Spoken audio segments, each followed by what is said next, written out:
Assalamu alaikum and welcome to our YouTube channel. My name is Dr. Syed Haider और आज हम जिस topic पे बात करेंगे उस टॉपिक का नाम है एंडोमेट्रियोसिस। एंडोमेट्रियोसिस जो है मतलब बहुत ज़्यादा कॉमनली प्रेजेंट करता है स्पेशली यंग वुमेन के अंदर और जो लड़कियां होती हैं टीनेज के अंदर उनके अंदर प्रेजेंट करता है और उसकी प्रेजेंटेशन कुछ इस तरह से होती है कि उसको डायग्नोज करने में यूजली प्रॉब्लम होता है क्योंकि अक्सर लोग समझते हैं कि भाई ये तो कोई एब्डोमेन से रिलेटेड चीज़ है और ये जो कोई इरिटेबल बाउल सिंड्रोम है या फिर मतलब उसको अक्सर लोग डायग्नोज नहीं कर पाते। तो आज हम इसके बारे में बात करेंगे और हम बात करेंगे कि इसके क्या क्या सिम्टम्स होते हैं, क्या इसकी प्रेजेंटेशन होती है और ये कि इसको डायग्नोज किस तरह करते हैं और इसका ट्रीटमेंट क्या होता है। लेकिन अभी तक आपने अगर हमारा चैनल सब्सक्राइब नहीं किया तो please subscribe our channel and share this video to your family and friends.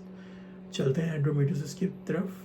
तो एंडोमेट्रियोसिस जो होता है उसके अंदर उसको समझने के लिए आपको पहले यूट्रस को समझना पड़ेगा और इसका लिंक क्योंकि एंडोमेट्रियोसिस का मेंस्ट्रुअल साइकिल जो होती है वुमेन के अंदर उससे होता है। तो आपको पहले अब आप देखेंगे यूट्रस जो होता है उसकी जो होती हैं 3 लाइनिंग होती हैं जो कि इनर मोस्ट लाइनिंग होती है जिसको एंडोमेट्रियम कहते हैं। ठीक है, एंडोमेट्रियम जो होती है इनर मोस्ट लाइनिंग होती है। फिर उसके बाद एंडोमेट्रियम से पहले मायोमेट्रियम होती है जो कि पूरा यूट्रस का मस्कुलर वॉल और मसल होते हैं। उसके आगे पेरीमेट्रियम होती है जो उसकी 3rd लेयर होती है। ठीक है, यूट्रस का बेसिकली काम ये होता है कि जो बेबी होता है उसको वो जो होता है जो यूट्रस के अंदर जो फर्टिलाइज एग होता है वो जब इम्प्लांट होता है तो यहाँ पे फर्टिलाइजेशन होती है और ये कि जो बेबी होता है वो ग्रो करता है यूट्रस के अंदर। ठीक है, अब लेकिन नॉर्मली क्या होता है कि भाई अगर जो कि मेंस्ट्रुअल फेज के अंदर क्या होता है कि जैसे मेंस्ट्रुअल साइकिल है। ठीक है, मेंस्ट्रुअल साइकिल के भी डिफरेंट फेज हैं, 4 फेजेस होते हैं इसके। एक मेंस्ट्रुअल फेज होता है। मेंस्ट्रुअल फेज में क्या होता है कि ये जो एंडोमेट्रियम है या यूट्रस की जो लाइनिंग है, ठीक है, जब मेंस्ट्रुअल साइकिल का फर्स्ट फेज ये स्टार्ट होता है तो इसके अंदर क्या होता है कि एंडोमेट्रियम की लाइनिंग जो ड्यूटरस की लाइनिंग होती है ये ब्रेक होती है। ठीक है, ये ब्रेक होती है और शेड होती है। तो इसी को कहते हैं कि जो ब्लीडिंग हो रही है ड्यूरिंग साइकिल तो यही जो लाइनिंग होती है वो ब्रेक होती है और वो चली जाती है, मतलब निकल जाती है बाहर, कह लें कि वजाइना के थ्रू बाहर चली जाती है ब्लीडिंग। ठीक है, लेकिन एंडोमेट्रियोसिस में क्या हो रहा है? ठीक है, एंडोमेट्रियोसिस में क्या हो रहा है कि भाई वही जो टिश्यू है, ठीक है, वही जो एंडोमेट्रियम की लाइनिंग जो यूट्रस की लाइनिंग है वो जो होती है यूट्रस के अलावा कहीं और मिलना शुरू हो जाए। ठीक है, अगर वही लाइनिंग जो एंडोमेट्रियल टिश्यू है वही वाला एंडोमेट्रियल टिश्यू जो कि यूट्रस के अंदर होता है और ड्यूरिंग मेंस्ट्रुअल साइकिल शेड होकर निकलता है ड्यू टू हार्मोनल एक्शंस। ठीक है, वही एंडोमेट्रियल जो होती है वो जो है आपको कहाँ मिलने लग जाए? Outside the uterus. Outside the uterus कह लें कि फॉर एग्जांपल कौन सा पार्ट जो होता है यूट्रस से क्लोज है, तो सबसे पहले आप देखें तो ओवरी है। ठीक है, क्योंकि जब इम्प्लांटेशन होती है तो वो ओवरी ही एग रिलीज करती है और फिर फिलोपियन ट्यूब है। ठीक है, और जो है उसका और फिर ठीक है, तो जो मोस्ट कॉमनली जो कह लें कि एंडोमेट्रियोसिस मिलता है वो ओवरी के अंदर मिल रहा होता है, फिलोपियन ट्यूब के अंदर मिल रहा होता है, या फिर उसका सराउंडिंग स्ट्रक्चर्स हैं। कौन कौन से स्ट्रक्चर्स हैं? कह लें कि लिगामेंट है, ओवेरियन लिगामेंट्स है या ब्रॉड लिगामेंट है यूट्रस का, या फिर राउंड लिगामेंट है। प्रेगनेंसी के अंदर जो अक्सर पेन होता है फीमेल्स को वो राउंड लिगामेंट के ऊपर प्रेशर होता है, क्योंकि राउंड लिगामेंट क्या करता है, जो भी जब बेबी डेवलप हो रहा होता है तो वो स्ट्रेच करता है। तो जो पेन मिल रहा होता है प्रेगनेंसी के अंदर वो राउंड लिगामेंट जो होता है वो स्ट्रेच होता है तो उसका पेन मिल रहा होता है। ठीक है, तो ये आपका कॉन्सेप्ट ज़रूरी है कि समझना कि भाई ये क्या साइकिल जिस तरह से चल रहा होता है। ठीक है, तो इसमें क्या हो गया कि नॉर्मली तो वो शेड हो रही है तो ठीक है, मेंस्ट्रुएशन के अंदर अगर एंडोमेट्रियम निकल रही है तो दैट्स फाइन। ठीक है, लेकिन अगर वही एंडोमेट्रियल टिश्यू कहीं और मिल गया आपको, जैसा अभी मैंने कहा कि वो जो है आपको ओवरी में मिल गया, फिलोपियन ट्यूब में मिल गया, यूट्रस के लिगामेंट जो होते हैं ओवेरियन लिगामेंट के अंदर मिल गया, ब्रॉड लिगामेंट के अंदर मिल गया। ठीक है, या फिर आपका और भी जो लिगामेंट्स हैं जो कि सपोर्ट कर रहे होते हैं। लिगामेंट्स का काम क्या है? ये सपोर्ट दे रहे हैं यूट्रस को, जो होते हैं प्रॉपर प्रोटेक्शन दे रहे हैं कि ताकि इसको फुली सपोर्ट रखे। ठीक है, तो उसमें यही है कि भाई अब ये होता है कि भाई अब ये टिश्यू तो बाहर मिल रहा है। ठीक है, लेकिन जब फॉर एग्जांपल अब देखें ना मेंस्ट्रुएशन में क्या हो रहा है कि भाई आपका हार्मोनल साइकिल स्टार्ट हुआ। ठीक है, फेजेस उसके मेंस्ट्रुअल साइकिल के फेज स्टार्ट हुए। ठीक है, जो कि 4 फेजेस होते हैं इसके। ठीक है। उस फेजेस के अंदर क्या हो रहा है कि भाई सबसे पहला तो मेंस्ट्रुअल फेज है जिसके अंदर मेंस्ट्रुएशन साइकिल स्टार्ट हुई और ये जो होती है शेड होना शुरू हो गई। ठीक है, यूट्रस की जो लाइनिंग है ये शेड हो गई और ठीक है। तो फिर इसके बाद जब ये शेड हो रही होती है तो इसमें भी आपको जब भी आपको क्रैम्प मिल रहे होते हैं, ब्लोटिंग मिल रही होती है, एक्नी मिलती है, मूड चेंजेस होते हैं या फिर ब्रेस्ट टेंडरनेस भी मिलती है इसके अंदर। ठीक है, ये फर्स्ट फेज होता है। सेकंड फेज क्या होता है, फॉलिकुलर फेज है इसका। ठीक है, फॉलिकुलर फेज में क्या होता है कि फॉलिकुलर फेज में जो होते हैं भाई, क्योंकि ये सारा लिंक होता है हाइपोथैलेमस से रिलीजिंग हार्मोन निकलते हैं, वो जो होते हैं एक्ट करते हैं एंटीरियर पिट्यूटरी के ऊपर। एंटीरियर पिट्यूटरी से जो होते हैं ना रिलीजिंग हार्मोन FSH LH निकलते हैं, वो जाके ओवरी पे एक्ट करते हैं। ओवरी जो है हार्मोन निकलती है एस्ट्रोजन प्रोजेस्टेरोन, और ये सारा इस तरह से एक साइकिल चल रही होती है। तो उस फॉलिकुलर फेज में क्या हो रहा है, फॉलिकुलर स्टिमुलेटिंग हार्मोन जो होता है वो निकल रहा है। ठीक है, वो फॉलिकल्स जितने भी हैं, ओवरियन फॉलिकल्स जो है उनको जो होता है वो क्या कर रहा है, वो एक तरह से उनको स्टिमुलेट कर रहा है ताकि फर्टिलाइजेशन फेज के अंदर जो होता है वो उनको क्या कर रहा है, उनको हेल्प कर रहा है। और ये इसी वजह से जब आपको क्रैम्प वगैरह मिल रहे होते हैं, क्योंकि वो FSH जो क्या कर रहा होता है, फॉलिकल्स को वो ग्रो कर रहा होता है।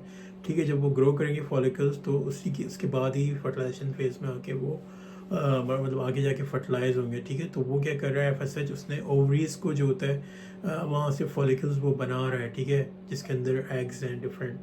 ठीक है, सो तो इस तरह से तकरीबन कह लें कि जो भी स्ट्रॉन्गेस्ट होता है उसके अंदर। अब ये इसके बाद थर्ड फेज क्या है, ओवल्यूशन। क्या ओवल्यूशन में आपको पता है कि क्या हो रहा है कि भाई जो भी फॉलिकल्स स्ट्रॉन्ग था इससे पहले फॉलिकल फेज में वो डेवलप हुआ और स्ट्रांगली ग्रो करा, तो वो जो होता है वो ओवल्यूशन में वो रिलीज करती है और वो एग जो होता है वो ट्रैवल करता है टूवर्ड्स फॉलोपियन ट्यूब। ठीक है, फॉलोपियन ट्यूब में जाके अगर वो फर्टिलाइज होता है, ठीक है, अगर स्पर्म के साथ मिलता है वो जैसे मैन और फीमेल के स्पर्म आपस में मिलते हैं तो वो फर्टिलाइजेशन होती है और उसके बाद जाके नहीं होती तो वो मतलब रिलीज हो जाता है। ठीक है, अगर नहीं मिला तो हाँ मतलब, लेकिन ये कि इसका ओवल्यूशन के अंदर जो होता है वो जो एग जो होता है वो जो ट्रैवल करता है फैलोपियन ट्यूब के अंदर, तो जहाँ पे उसको फर्टिलाइज होना होता है। ठीक है, और ये कि यूजली जो होती है एवोल्यूशन जो होती है वो तकरीबन कह लें कि एग जो होता है वो वहाँ पे अलाइव होता है तकरीबन 12 to 24 आवर्स तक। ठीक है, वो बैठा होता है, वेट कर रहा होता है फर्टिलाइजेशन का और इसकी विंडो तकरीबन होती है 3 to 5 डेज़ की विंडो होती है। तो यही जो ओवल्यूशन फेज़ होता है इसमें जाके प्रेग्नेंट जो होती है फीमेल वो ओवल्यूशन फेज़ ही होता है। ठीक है, तो उसके अंदर भी फिर उसके बाद एक जो फोर्थ इसका फेज़ है ल्यूटियल फेज़ है। ल्यूटियल फेज़ के अंदर क्या होता है कि लास्ट फेज़ होता है ये मेंस्ट्रुअल साइकिल का, और ये तो टिपिकली जो होता है इसके अंदर क्या होता है कि जो बाकी जो फॉलिकल्स होते हैं उसके जो कि मतलब फर्टिलाइज नहीं हुआ होता तो उसके अंदर क्या होता है, तो फिर वहाँ से उसको जो होता है प्रोजेस्टेरोन यहाँ पे आ जाता है। प्रोजेस्टेरोन फेज़ के अंदर क्या करता है, वो फिर अगर फर्टिलाइजेशन हो गई है तो वो यूट्रस को प्रिपेयर करता है, वो थिक करता है यूट्राइन की वॉल को, उसकी लाइनिंग को प्रिपेयर करता है।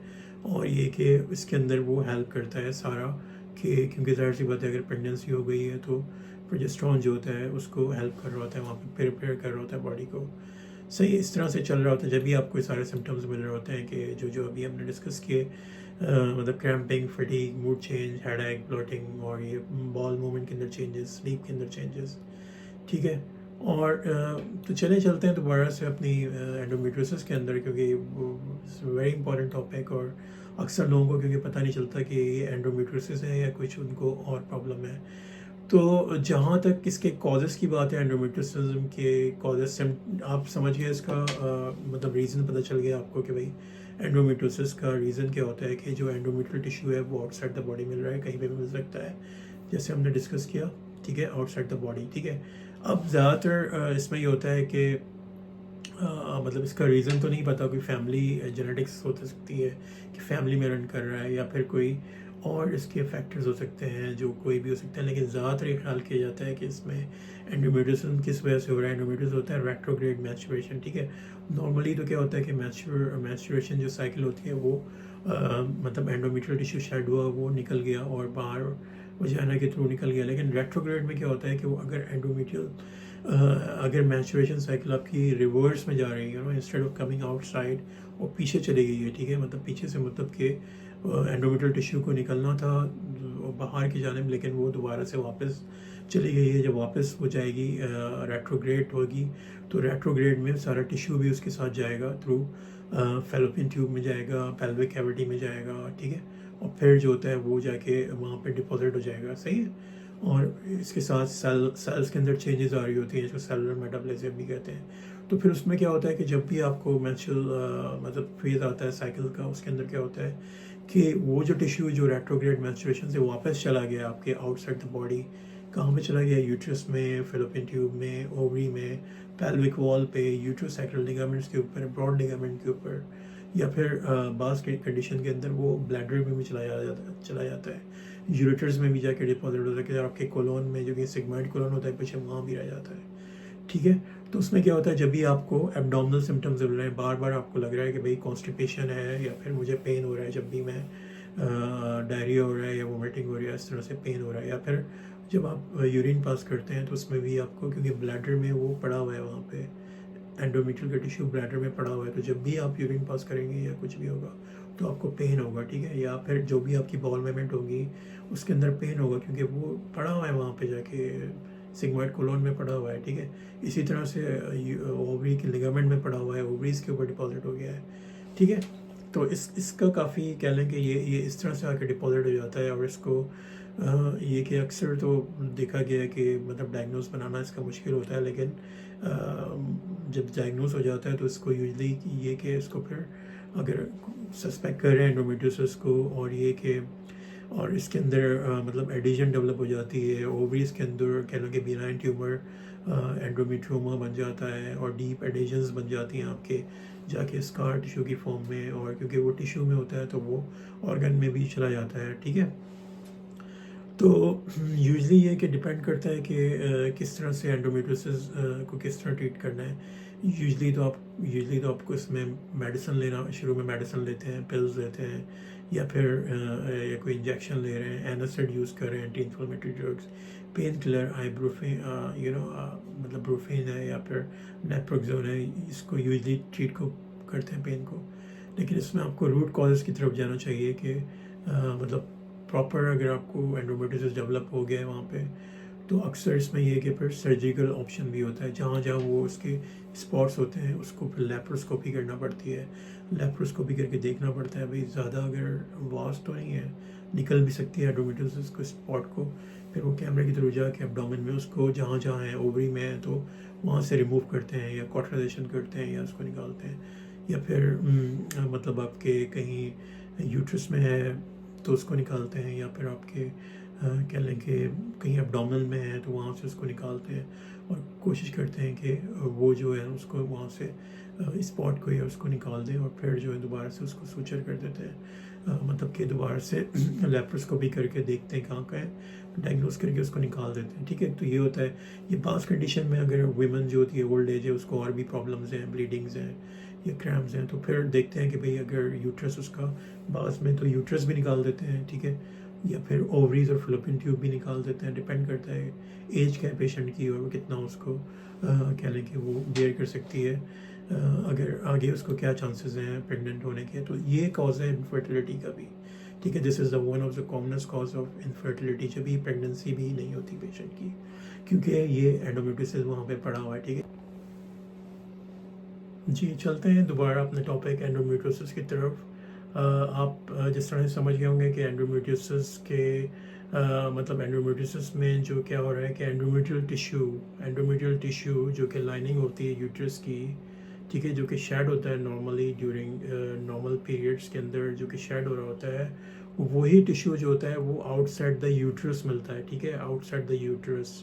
हाँ, लाइनिंग वो पार्ट जो होता है यूट्रस की लाइनिंग होती है, एंडोमेट्रियल पार्ट जो होता है यूट्रस का होता है, लेकिन वो आउटसाइड द यूट्रस मिल रहा होता है, ठीक है। आउटसाइड द यूट्रस मींस कहाँ पे, ये तो ओवरी में मिल रहा है, या फिलोपियन ट्यूब में मिल रहा है, या फिर यूट्रोसैक्रल लिगामेंट जो कि यूट्रस के लिगामेंट है, या ब्रॉड लिगामेंट, या फिर ओवेरियन राउंड लिगामेंट होते हैं यूट्रस के, वहाँ पे मिल रहा है, या तो पेल्विस में मिल रहा है, पेल्विक की साइड वॉल्स में मिल रहा है, ठीक है, या तो ब्लैडर में मिल रहा है, यूरिनरी ब्लैडर में मिल रहा है, या फिर उसके साथ साथ जो है वो या तो आपके एब्डोमेन के अंदर जो बॉल है आपका, या तो सिग्मॉइड कोलोन में, या फिर किसी भी कोलोन के पार्ट में मिल रहा है। ठीक है।